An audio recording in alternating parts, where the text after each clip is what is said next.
యనమల కుదురుకొండపై వెలసిన రామలింగ వేడుకలు అత్యంత వైభవంగా జరుగుతున్నాయి. గ్రామంలో మహాశివరాత్రి ప్రభోత్సవం రాష్ట్రంలో ఎక్కడా లేని విధంగా ఘనంగా జరగనుంది.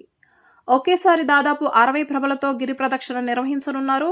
కొన్ని దశాబ్దాలుగా స్వామివారికి ప్రభలు నిర్వహిస్తున్న నిర్వాహకులు ధనికుల షణ్ముఖ మాట్లాడుతూ 6 ప్రభలతో మొదలైన ప్రయాణం నేడు 40 ప్రభలకు చేరిందని, ప్రభలతో స్వామివారి ఆలయ గిరి ప్రదక్షిణ చేయడం అదృష్టంగా ప్రజలు భావిస్తారని తెలిపారు.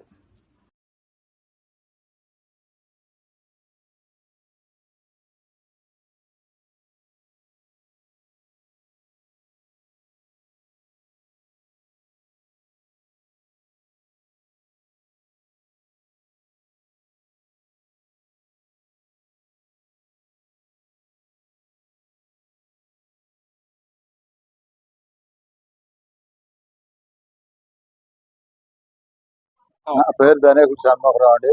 యనమల కుదురు నివాసం అండి.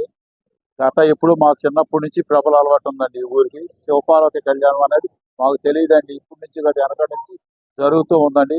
వందల సంవత్సరాలు అయిందండి ఈ ఊరు. ఈ ప్రభలు కడతాం అలవాటు అయ్యి దాదాపు 6 ప్రభలతో తయారైంది.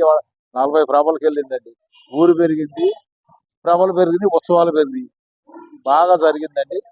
ఈ సంవత్సరం ఈ కళ్యాణం చేసేవారు పేరేంటి, అది జోబన బ్రదర్స్ వాళ్ళు కళ్యాణం జరుగుతుందండి.